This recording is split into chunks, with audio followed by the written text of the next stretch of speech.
Welcome, everyone, and welcome back from the All-Star Game break. Not that it was much of a break, but it was a little bit of one. I was appreciative of the time to be able to take a few days off. Although I started to miss the games by Monday night. Like, oh, there's no games to watch. Anyway, this one was pretty much over with. I mean, the Sky ended up starting off well. And it was funny because just about every game, whoever started off well ended up losing. Almost every single game went like that. The games that I've covered so far already today out of the 5, the other 3, that happened. And it happened in this game too, so I'll have to check. I think the same thing happened in the Dallas game, so we might be 5 for 5. Just interesting how you can start off strong and then just falter as the game goes on. Or not so much falter, but the other team just takes over. But you know what? Chicago, you don't have to play the Lynx anymore. They said that, I don't know how many times on the broadcast, that this was the final game against the Lynx.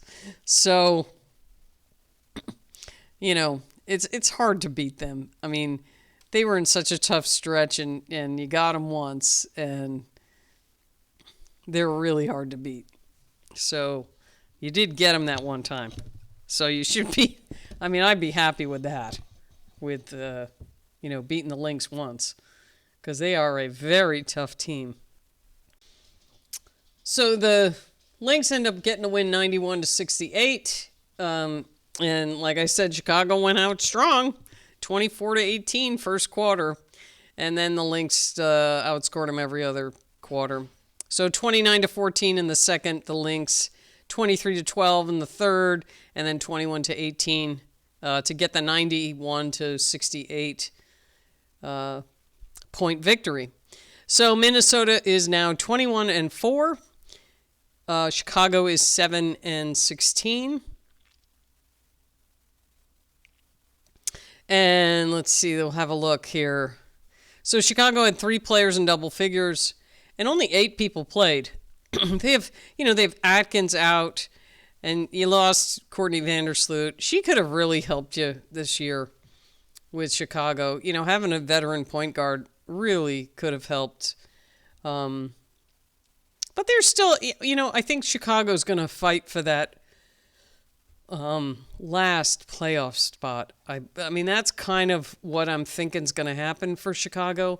They're going to be in the running for that last playoff spot. If they, hold it together. There's times where, there was a couple times in the game where,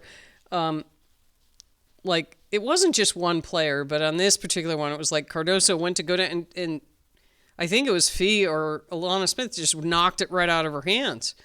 And, this is her second year, and, she'll figure out that she's got to hold on to that ball hard, like really strong, hold on to that ball when she's going up. I mean, it happened to not just her, but a couple of other players.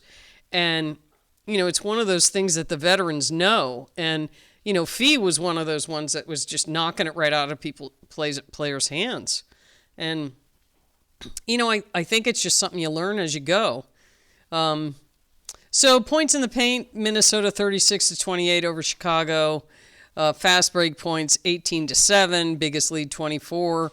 The Chicago had a 7-point lead there in the first, but Chicago had 23 turnovers, and you're not going to do anything with 23 turnovers. Minnesota only had 8. They got 20 points off those 23 turnovers, which they could have capitalized a lot more on that. Excuse me. Chicago only got 6 points off that. So you had Rebecca Allen, 3 points. Angel Reese had 11. She had 11 rebounds, but she had 9 turnovers, which she's going to have to clean that up. She had 3 assists. Cardoso had 10 points. She was responsible for 4 of the turnovers, and that was, that's what I was seeing with them, just getting the ball knocked out of their hands. She had 2 assists, 10 rebounds. Kia Nurse had 16 points. She was 3 for 5 from three, 5 for 10 overall. So good game for her. She had, let's see, 1 assist, 1 steal, and 2 turnovers. So good game for Kia Nurse. Rachel Banham, 8 points. This wasn't a, well, I don't want to say a normal, out of the normal game for Rachel Banham. She's been really strong for them, for Chicago, in past games. And she just, I mean, she was okay, but she wasn't as, I don't know. There was just something different about her in this game. Not as taking control of the offense kind of thing. Haley Van Lith ended up getting in. She played 26 minutes. She was 3 for 11. She had 7 points. She drove to the hoop quite a few times. But she's just, you're going in there against 6'4" and you're 5'8", and you're going to get stuffed. But she'll learn that. She ended up getting 3 steals. She had 2 turnovers, 4 assists.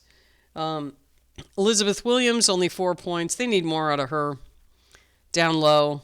And she played 20 minutes, so she had a bunch of ones. She had a rebound, an assist, a turnover, a steal, and a block. But she only shot 2 for 7 in 20 minutes. So Maddie Westbeld got 9 points. So she got in the game for 12 minutes. She was 3 for 4. So for her, she doesn't get to play that much. So that was a good game for her. But Chicago's missing Atkins. I mean, they really need Atkins back in there. And even only in Wayne too, she was out with a injury. So well, let's see. And it's you see a lot of minuses on Chicago's side in the plus or minus, and there's a bunch of positives on the Minnesota side. So you had Carlton with 11 points. She started off strong. She was 4 for 8 overall. She has a plus or minus of 21. Then you have Phee with 23, plus or minus. Alana Smith, 27. Kayla McBride, 21. And Courtney Williams, 29. You know, those are their plus minuses. And then, so the Collier, 19 points. Alana Smith had 10. Kayla McBride had 19. Courtney Williams had 10. Heidemann had 4. Shepard had 7. Maria Kundalikova, 2. Diamond Miller had 8. And Kosu had 1. So Phee had 8 rebounds, 4 assists, 4 blocks, 1 steal. I seem to remember her knocking the ball out of people's hands more. Carlton had 3 steals. Let's see who else. There were a lot of. Alana Smith had 1. McBride had 1. Williams had 1. And Heidemann had 1. So Kayla McBride is starting to heat up. That's bad news for everybody else. If Phee keeps going and Carlton picks it up and Courtney Williams is just playing her.